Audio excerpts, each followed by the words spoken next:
አናንያ አዛርያ ሚሳኤልን የጋረደ ገብርኤል በክንፉ ይጋርዳችሁ፣ የሚያስጨንቀውን ከእግራችሁ በታች ይጣል። ምን ነው አይችልም? አያደርግም? ገብርኤል አይችልም? ገብርኤል አያደርግም? የእሳቱን ኃይል ያጠፋው ማን ነው? ገብርኤል አይደለም? የአናብስቱን አፍ የዘጋው ገብርኤል አይደለም? ዛሬም ይችላል። ክብርና ምስጋና ለእግዚአብሔር ይድረሰው። ራሱ የነገረን ነገር አለ። ራሱ የነገረን ነገር አለ። የት ነው ገብርኤል ያለው ግን? የት ነው ገብርኤል? ሰማይ ነው አለ እዚህ ምድር? ምክንያቱም አንዳንድ ሰዎች ሲናገሩ ስለምሰማ እኮ ነው።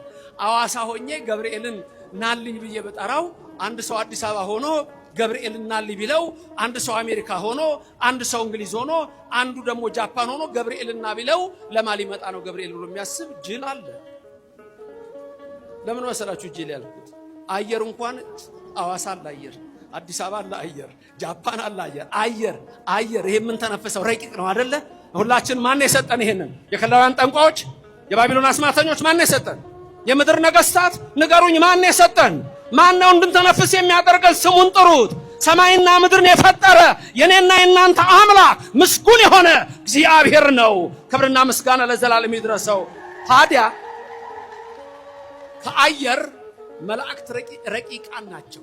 ከአየር መላእክት ረቂቃን ናቸው። ሌላ ቀርቶ ከአየር ከነፋስ የኔና የናንተ ነፍስ ረቂቅ ናት። ከነፋስ የኔና የናንተ ነፍስ ረቂቅ ናት። ከኔና ከናንተ ነፍስ መላእክት ረቂቃን ናቸው። ከመላእክት በላይ ደግሞ ሥላሴ ረቂቃን ናቸው። ባጭሩ እንዲገባችሁ እንዴት ይገለጻል መሰላችሁ? የአየር ርቀት በኔና በእናንተ ነፍስ ዘንድ እንደ ተራራ ነው። የኔና የናንተ ነፍስ ረቂቅ ናት አይደል? በገብርኤል ዘንድ ስትታይ ግን ተራራ ነው የምታክለው። ሚካኤል ገብርኤል ረቂቃን ናቸው አይደለም? በሥላሴ ዘንድ ሲታዩ እንደ ተራራ ነው የሚያክሉት። እግዚአብሔር ሁሉን የፈጠረ እሱ ነው። ስሙ ለዘላለም የተመሰገነ ይሁንልን። ክብር ምስጋና ለስሙ ይድረሰው። ታዲያ ማጋ ሊመጣ ነው ገብርኤል ይላል። ገብርኤል ደግሞ ምንድነው ያለን? ሉቃስ ወንጌል ምዕራፍ 1 ቁጥር 9 ላይ ከኔ ቀጥለው ተናገሩ። እኔ በእግዚአብሔር ፊት የምቆም ገብርኤል ነኝ። በማፊት የምቆም ክብር ምስጋና ይግባው። ማን ነው ይሄንን ያለው? በእግዚአብሔር ፊት የምቆመው ማን ነው ያለው? ገብርኤል በማፊት ነው የሚቆመው።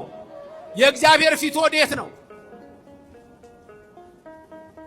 መምህር አካለ ወልድ ነው የሚባሉት የእሳቸው ይመስለኛል አሉ የሚባለው መምህር አካለ ወልድ በረከታቸው ይድረሰን። ትልቁ ታቸው ይመስሉኛል። እውነት ነው።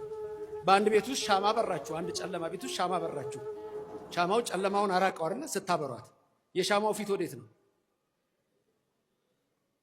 ወዴት ነው የሻማው ፊት? ወደ ሁሉም። ታዲያ ሻማው እንኳን ወደ ሁሉ ፊት ከሆነች እግዚአብሔር እንዴት በሁሉ አይኖርም? የለም እንዴ? ሰማይ በወጣ አንተ በዚያ ነህ፣ ወደ ምድር በወርድ አንተ በዚያ ነህ፣ ወደ አድማስ ጫፍ ብሄድ አንተ በዛ ነህ አለ ዳዊት።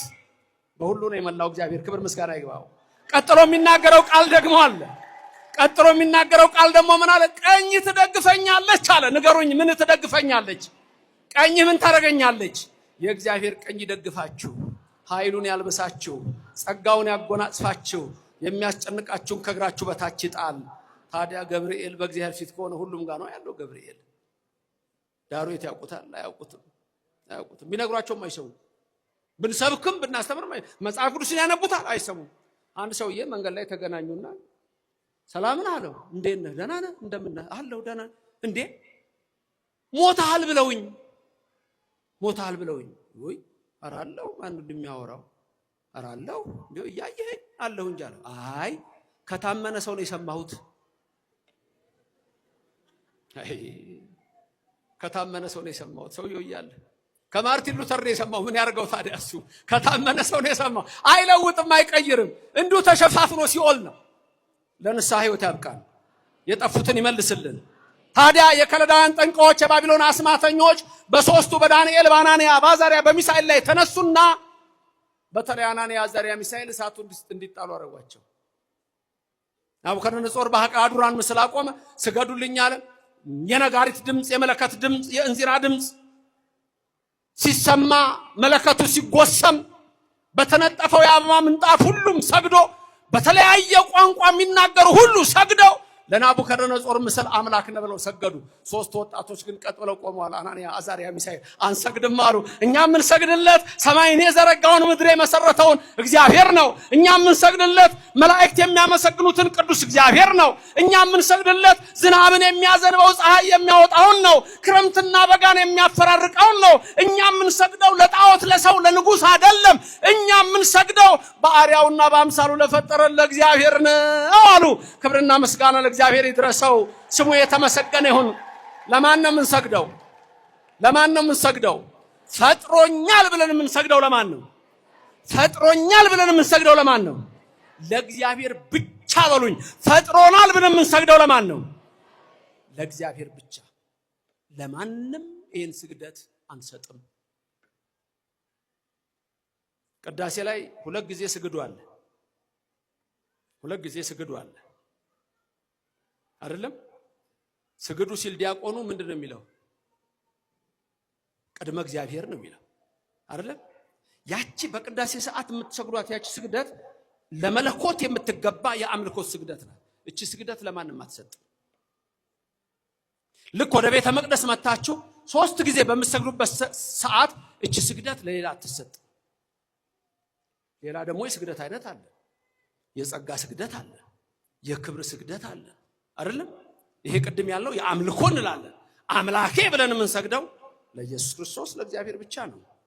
ፈጣሪ ብለን የምንሰግደው ለኢየሱስ ክርስቶስ ለእግዚአብሔር ብቻ ነው። ሌሎች ስግደቶች ግን ለእመቤታችን ስለሚገባት እመቤታችን እንሰግድልሻለን። ተመልከቱ፣ በፊቷ የጸጋ ስግደት፣ ለገብርኤል እንሰግዳለን ይገባሃል፣ የክብር ስግደት እያልን እንዲህ አይነት ስግደት አለን ኦርቶዶክሳውያን። ይህንን ጠንቅቀን ማወቃችን የሚጠቅመው ናቡከደነጾር ላቆመው ምስል አናንያ፣ አዛርያ፣ ሚሳኤል አንሰግድም ባሉ ሰዓት 7 እጥፍ የነደደው እሳት 49 እንዲሆን ተደረገ። 7 እጥፍ ተጨምሮበት ፈርተው እንዲሰግዱ ነበር። እነሱ ግን አልሰገዱም። እጅና እግራቸውን አስረው ጣሏቸው። ታውቃላችሁ፣ እኔ ለመጣ የፈለኩት ወደ ምሳሌዋ ነው። እሷን አውቀን እንለያያለን። እግርና እጃቸውን አስረው በሰንሰለት ታስረው በቃ አንሰግድም እያሉ እነዛ ጠላቶቻቸው ደስ አላቸው። በቃ እነዚህ ሰዎች ጠፉልን፣ ተገላገልናል። እናንተ እኮ ብትጠፉ ደስ የሚላቸው ሰዎች አሉ። ታውቃላችሁ፣ ኦርቶዶክስ እኮ ቢጠፋ ደስ የሚላቸው ሰዎች አሉ። የተዋህዶ አማኞች እኮ ቢጠፉ ደስ የሚላቸው አሉ። እናንተ እኮ ምንም ባዶ ብትሆኑ ደስ የሚላቸው ሰዎች አሉ። ኪሳችሁ ገንዘብ ባይኖረው ደስ የሚላቸው ሰዎች አሉ። እናቶቻችን ቤታችሁ በዋዲያቱ ሊጥ እንዳይኖር ዱቄት እንዳይኖር የሚመኙ ሰዎች አሉ። ኦርቶዶክሱን ከቢዝነስ ማውጣት ከኑሮ ማውጣት ደሃ ማድረግ ብለው የሚያስቡ አሉ።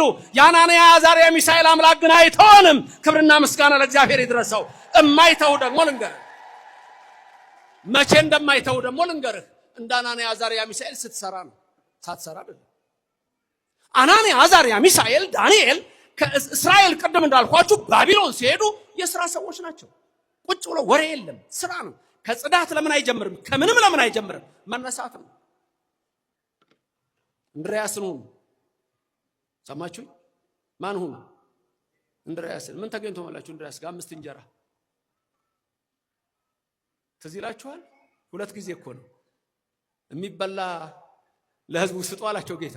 ምንም የለንም አሉ ደቀ መዛሙርቱ። ታስታውሳላችሁ? ምንም የለንም አሉ። ከተማ ሄደን እንዳንገዛ ሩቅ ነው። አሁን ደግሞ መሽቷል።